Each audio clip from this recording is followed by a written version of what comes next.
आहात आपल्या हक्काचं चॅनल, आपली बातमी आपलं चॅनल वन भारत। डोंबिवलीत शिवसेना ठाकरे गटाला भाजपाने मोठा धक्का दिला असून शिवसेना ठाकरे गटाचे शहर प्रमुख प्रकाश तेलकोटे यांनी भाजपामध्ये प्रवेश केला आहे। भाजपा प्रदेशाध्यक्ष रवींद्र चव्हाण यांच्या उपस्थितीत हा प्रवेश करण्यात आला। तेलकोटे यांच्यासह अनेक कार्यकर्ते भाजपामध्ये दाखल झाले आहेत। ठाकरे गटातील वरिष्ठ नेत्यांच्या मनमानीमुळे शिवसेना उद्धव बाळासाहेब ठाकरे पक्षाला सोडचिठ्ठी दिल्याचे यावेळी प्रकाश तेलकोटे यांनी सांगितले। तर ऍक्च्युली कोणावर टीका टिप्पणी करायचीच नव्हती मला, परंतु या 4.5-5 वर्षाच्या कालावधीमध्ये मला जो त्रास सहन करावा लागला, एक होतो त्याचे असंख्य शिवसैनिक मी तयार केले डोंबिवली पश्चिमला, परंतु कालांतराने जेव्हा कल्याण डोंबिवली महानगरपालिकेच्या निवडणुका आल्या तर त्यांनी स्वतःची कशी पुढे भाजून घ्यायची त्या पद्धतीने गुरुनाथ खुदनी त्या पद्धतीने रणनीती आखली।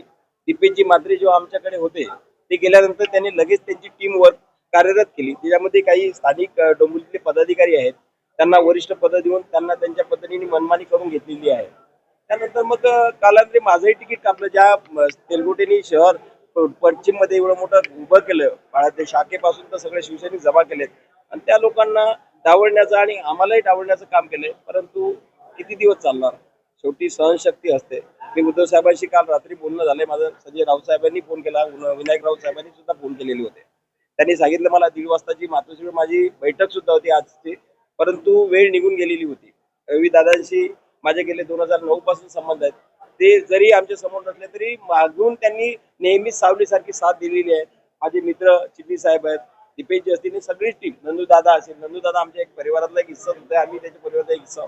भाजपामध्ये जवळपास बरेचशी मंडळी ही माझ्या जवळची आहे, माझी मित्र परिवारातली आहे आणि मी एवढंच आजच्या क्षणी सांगेल, मी कोणाला काय बोलणार नाही, पण आता याच्यानंतर पक्षाने जो आदेश दिला त्या आदेशाचं तंतोतंत पालन करण्याचं मी काम करेल, कारण इथं या पक्षामध्ये शिस्त लागते आणि त्या शिस्तेचं पालन 100% करेल। कारण बीजेपी आणि शिवसेनेमध्ये बरंचसं तफावत आहे।